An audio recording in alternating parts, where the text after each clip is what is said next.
Olá, seja muito bem-vindo ao nosso canal, onde nós lemos o livro para você. Estamos lendo o livro do céu. Estamos no volume 16 já. O capítulo é o 24. Compartilhe o nosso conteúdo, se inscreva em nosso canal, dê o seu like aí para ajudar a gente. Em nome do Pai que me criou, do Filho que me resgatou, do Espírito Santo que me santificou. Divina vontade, reina na minha vontade. Ó minha mãe, eu te amo e tu me amas. Dai-me um gole da vontade divina à minha alma. Me abençoa, mãe, para que todas as minhas ações sejam feitas diante dos vossos olhos maternais. Amém. Suprema Majestade, eu venho em sua vontade divina, em nome de todos, do primeiro ao último homem que existirá na terra, para dar a ti as homenagens que tendes direito, as adorações, os louvores, o amor, as reparações por todos e por cada pecado. Venho ao Senhor na sua divina vontade. Dou-te a minha vontade humana, por meio do Imaculado Coração de Maria, que possui todos os dons e os frutos da divina vontade. Dai-me, Senhor, então a tua divina vontade. Ó, venho a divina vontade nesta ação que eu estou a fazer e em todas as ações que eu farei durante este dia. Amém. Fiat. Vinde, Espírito Santo, vinde por meio da poderosa intercessão do Imaculado Coração de Maria, vossa amadíssima esposa e nossa mãe. Amém. Livro do Céu, volume 16, capítulo 24. 16 de outubro de 1923. Para que a divina vontade desça à terra, é necessário que a vontade humana suba ao céu. E para subir ao céu, é necessário esvaziá-la de tudo o que é humano. A dor da privação do meu doce Jesus concentra-se mais no meu pobre coração, que longas noites sem ele, sem Jesus, me parecem noites eternas, sem estrelas e sem sol. Só me resta, se é amável querer, onde me abandono e encontro meu repouso nas densas trevas que me circundam. E Jesus, venha o meu coração dilacerado, pois não posso mais sem ti. Então, enquanto nadava no mar imenso da dor e da privação, meu Jesus, movendo-se dentro de mim e segurando as minhas mãos nas suas, ele apertou-as fortemente ao seu coração e disse-me: minha filha, para descer a minha vontade à terra, é necessário que a tua vontade suba ao céu. E para subir ao céu e viver na pátria celestial, é necessário esvaziá-la de tudo o que é humano, de tudo o que não é santo, puro e reto.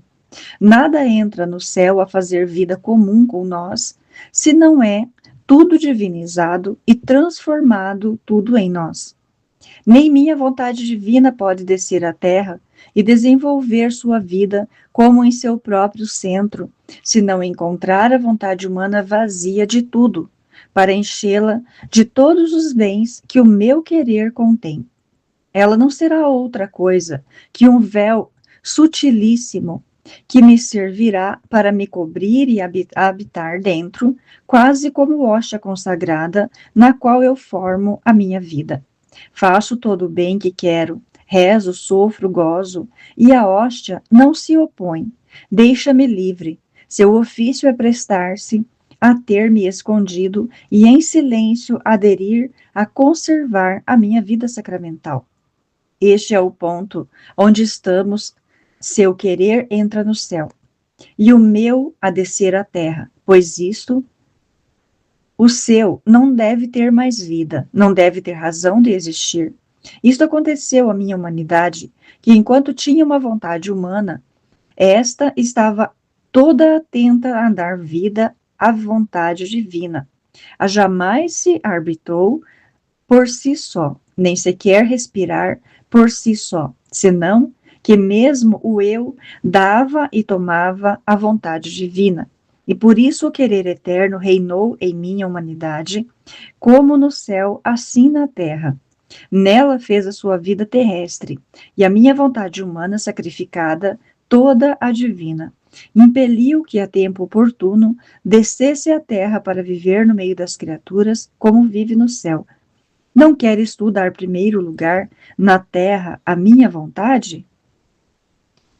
Agora, enquanto dizia isto, parecia-me encontrar-me no céu, e como que a partir de um ponto só via todas as gerações, e eu, prostrando-me ante a majestade suprema, tomava seu mútuo amor, sua adoração perfeita, a santidade sempre uma de sua vontade, e as oferecia em nome de todos, como correspondência do amor, da adoração e da submissão, e união que cada criatura deveria ter com seu Criador.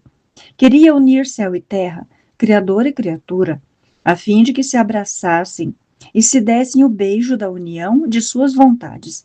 Então, meu Jesus tem adicionado: esta é a tua tarefa, viver entre nós e fazer teu tudo o que é nosso, e dá-lo a nós por todos os teus irmãos. Então nós, atraídos pelo que é nosso, podemos ficar vinculados com as gerações humanas e lhes dar de novo o beijo supremo da união da sua vontade com a nossa, beijo que lhe demos na criação. Capítulo 25. 20 de outubro de 1923. A alma é o campo onde Jesus trabalha, semeia e colhe. Sentia-me toda aniquilada em mim mesma. Suas privações me lançam na mais profunda humilhação. Sem Jesus, o interior da minha alma sinto-o devastado. Todo o bem que me parece que declina e morre. Meu Jesus, como é dura a tua privação. Oh, como me sangra o coração ao ver em mim todo morrer, porque aquele que é vida e que só ele pode dar vida não está comigo. Então, enquanto eu estava neste estado, meu dulcíssimo Jesus, tendo saído de dentro de mim e apoiando sua mão sobre o meu coração e apertando-o forte, ele disse para mim: minha filha, por que te afliges tanto? Abandona-te em mim e deixa-me fazer. E quando te pareça que tudo declina e morre, teu Jesus fará ressurgir tudo, porém mais belo e mais fecundo. Você deve saber que a alma é meu campo onde eu trabalho, semeio e colho, mas o meu campo predileto é a alma que vive em minha vontade. Neste campo, meu trabalho é deleitável. Não me sujei ao semear, porque a minha vontade a converteu em campo de luz. Seu terreno é virgem, puro e celestial, e eu me divirto muito ao semear nele pequenas luzes, quase como um orvalho que forma o sol de minha vontade. Oh, como é bonito ver este campo da alma, toda coberta de tantas gotas de luz, que pouco a pouco, à medida que crescem, formarão tantos sóis. A vista é encantadora. Todo o céu é arrebatado por sua vista, e estão todos atentos a ver o celestial agricultor, que com tanta maestria cultiva este campo, e que possui uma semente tão nobre de convertê-la em sol. Agora, minha filha, este campo é meu e faço dele o que quero. E quando estes sóis estão formados, eu os colho e os levo ao céu como a mais bela conquista de minha vontade, e volto de novo ao trabalho de meu campo e revolvo tudo. Portanto, ponho tudo em desordem, e a pequena filha de meu querer sente que tudo termina, que tudo morre. Os sóis, tão fulgurantes de luz, os vê substituir pelas pequenas centelhas de luz que vou semeando e acredita que tudo perece. Como você se engana? É a nova colheita que se deve preparar, e como eu quero torná-la mais bonita do que a primeira e aumentá-la mais para poder duplicar a minha colheita, o trabalho, à primeira vista, parece mais cansado, e a alma sofre demais. Mas essas penas são como o terreno arado, que fazem aprofundar mais a semente para fazê-la germinar mais segura, mais fecunda e bela. Não vês tu um campo, quando se tem colhido, como é magro e pobre? Mas deixa-o crescer novamente, e você vai vê-lo mais florescente do que antes. Por isso, deixa-me fazer e tu conviver no meu querer, estarás junto comigo no trabalho. Semearemos juntos as pequenas centelhas de luz, faremos competição para ver quem semeia mais, e assim nos divertiremos ao semear ou no descanso, mas sempre juntos. Eu sei, eu sei qual é o teu maior medo.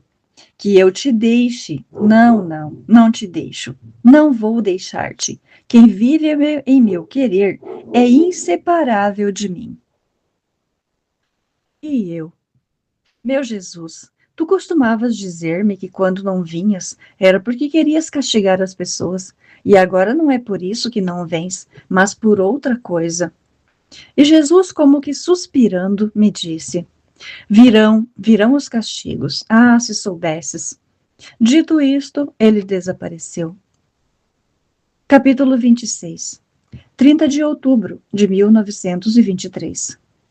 Quem vive no divino querer cresce alimentado pelas chamas de Jesus. A luz da divina vontade filtra tudo. Vivo sempre amarga e com o coração petrificado pela dor da privação do meu doce Jesus. Sinto-me sem vida porque aquele que é a verdadeira vida não está comigo. Pois, ó, como eu frequentemente repito, diga-me, ó meu sumo bem, para onde você dirigiu seus passos? E assim eu, seguindo-os, posso encontrá-lo. Ah, de longe eu beijo aquelas mãos que com tanto amor me abraçavam e me estreitavam ao teu coração. Adoro e beijo aquele rosto que com tanta graça e beleza se fazia ver, e que agora se oculta e está longe de mim. Diga-me, diga-me, onde você está? Que caminho devo tomar para ir até te encontrar? Diga-me, o que devo fazer? Em que te ofendi que foge tão longe de mim?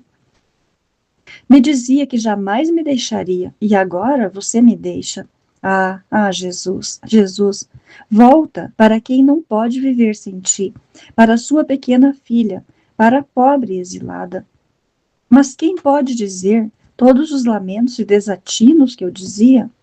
Enquanto me encontrava nisto, senti perder os sentidos e via uma pomba, toda fogo, que tremia, e uma pessoa junto com seu hálito ardente dava à pomba suas chamas para alimentá-la e impedi-la de tomar outro alimento, tendo-a estreitado e tão perto de sua boca que não podia fazer mais que respirar e absorver as chamas que daquela saíam. E a pobre pomba sofria e se convertia naquelas chamas pelas que era alimentada. E eu, tendo, fiquei maravilhada ao ver isto.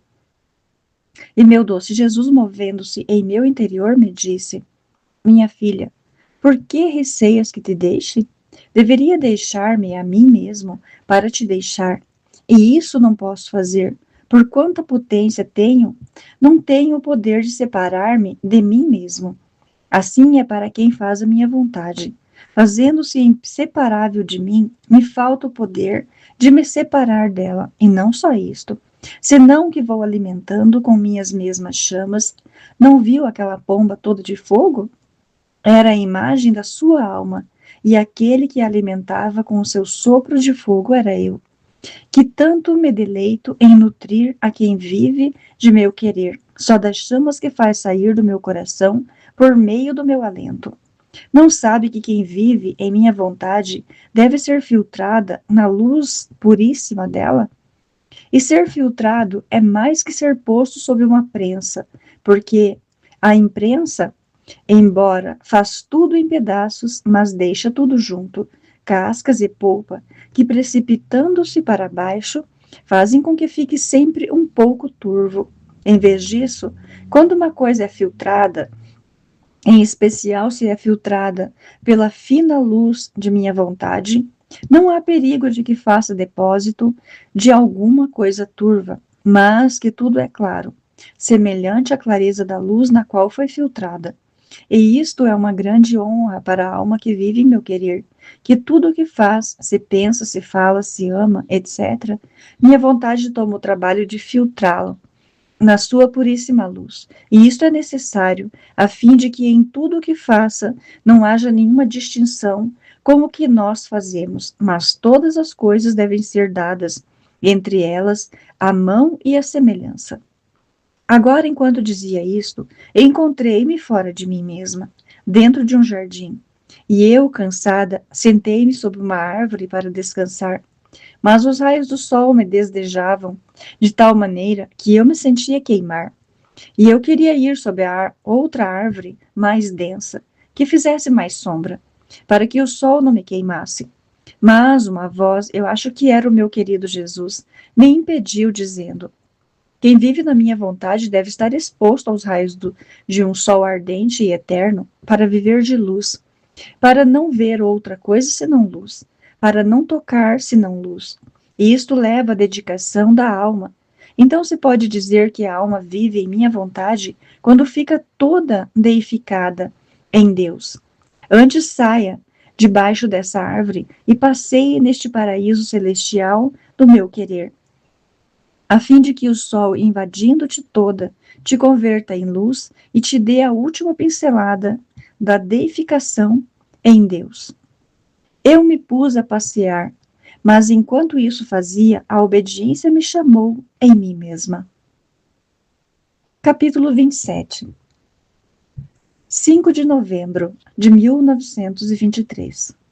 Os atos feitos no divino querer formam os acidentes que aprisionam a Jesus na alma e formam nela a sua vida real.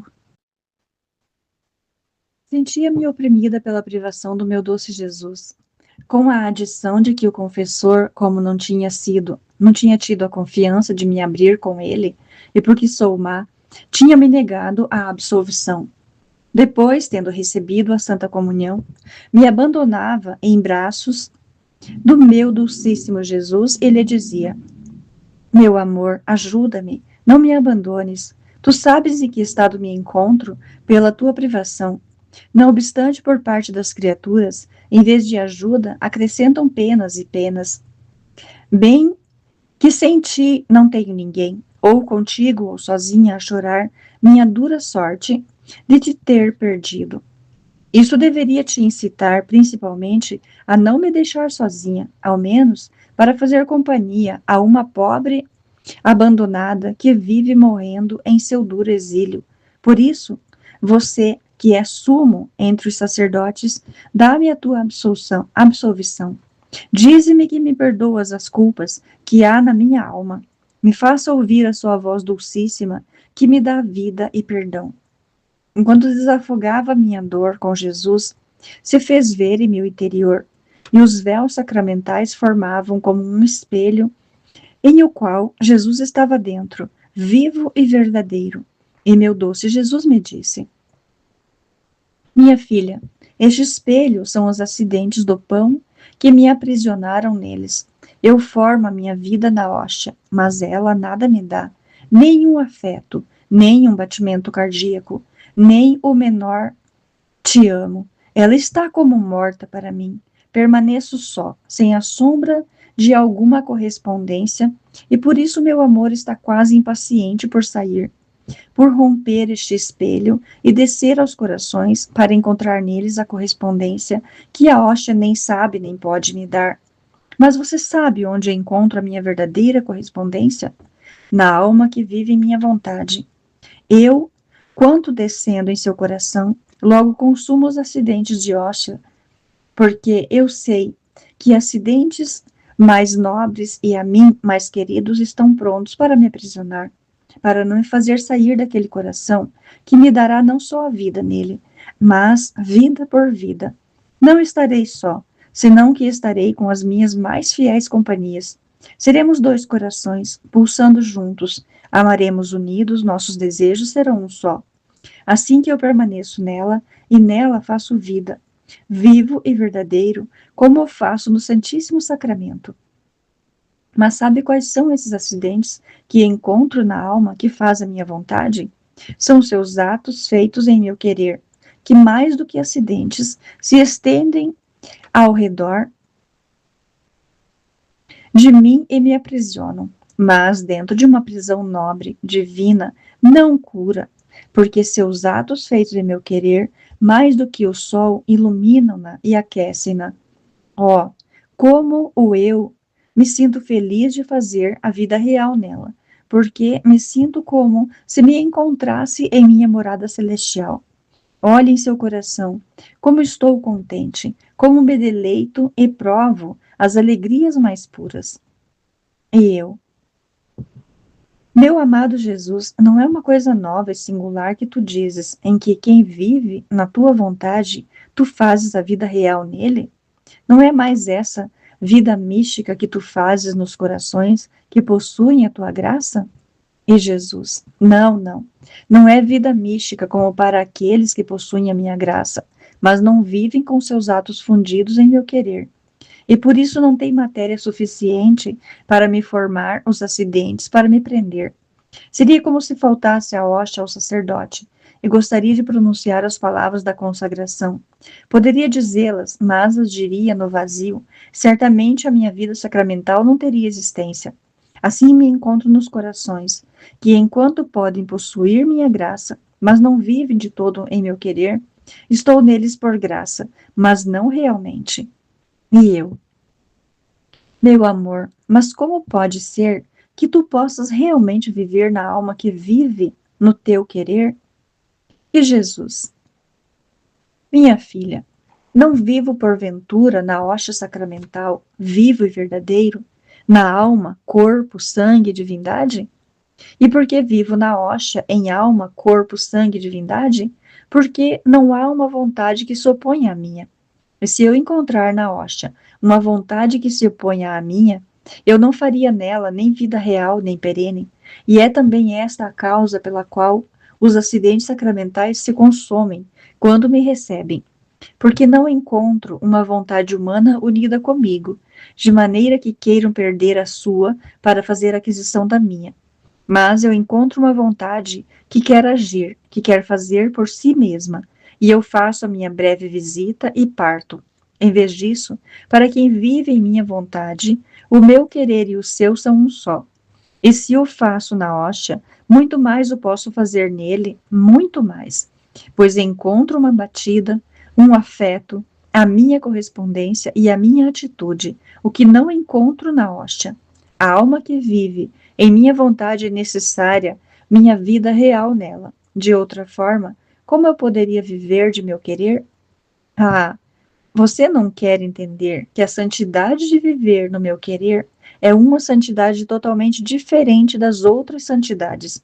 E tiradas as cruzes, as mortificações e os atos necessários da vida, que feitos em mim não é outra coisa senão a vida dos bem-aventurados do céu, que como vivem em meu querer, em virtude dele, cada um me tem neles como se fosse para um só, vivo e verdadeiro, não misticamente, mas realmente habitante neles. E assim como não se poderia dizer vida de céu, se não me tivessem neles como vida própria. E se faltasse ainda uma pequena parte da minha vida neles, não seria nem completa nem perfeita sua felicidade. Assim, quem vive em meu querer, não queria nem plena, nem perfeita minha vida nela, porque faltaria a minha vida real, que emite esta vontade. É verdade que são todos prodígios do meu querer, antes o prodígio dos prodígios, que até agora o meu querer tem retido nele, e agora quer fazê-lo sair para alcançar a finalidade primária da criação do homem.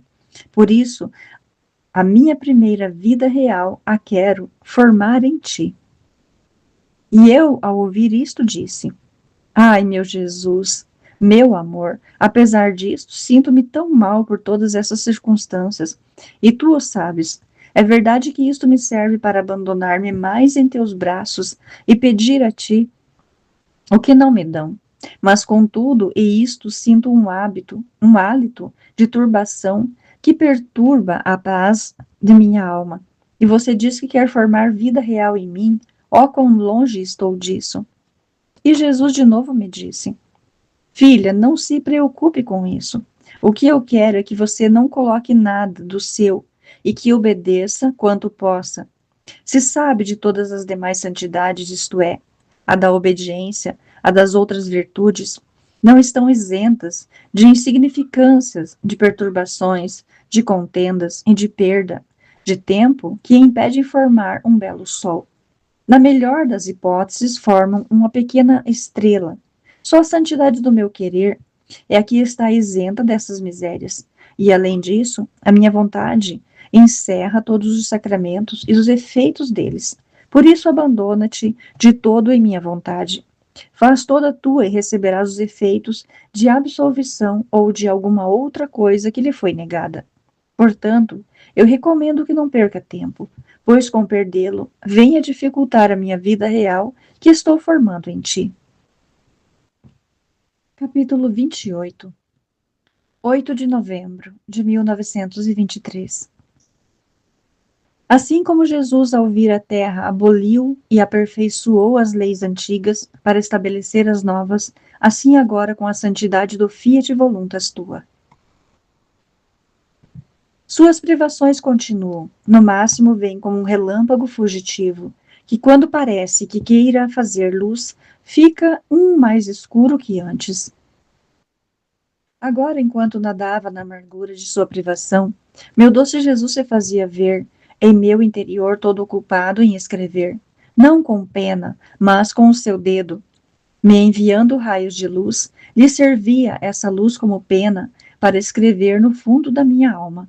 Eu queria dizer-lhe, quem sabe quantas coisas da minha pobre alma, mas ele, levando o dedo à boca, fazia-me compreender que me calasse, que não queria ser distraído. Então, depois de que terminou, me disse: Filha do meu supremo querer, estou escrevendo em sua alma a lei da minha vontade e o bem que ela leva.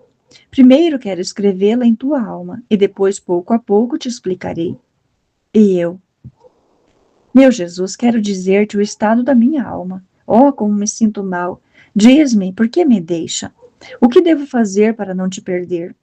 E Jesus: Não te aflijas, minha filha. Tu deves saber que quando vim à terra, vim a abolir as leis antigas, outras a aperfeiçoá-las, mas com aboli-las, não me isentei de observar aquelas leis.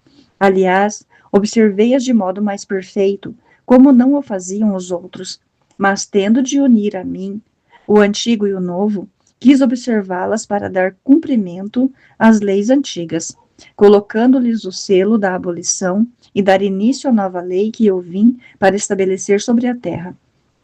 Lei de graça e de amor, na qual encerrava todos os sacrifícios em mim, que devo ser o verdadeiro e único sacrificado.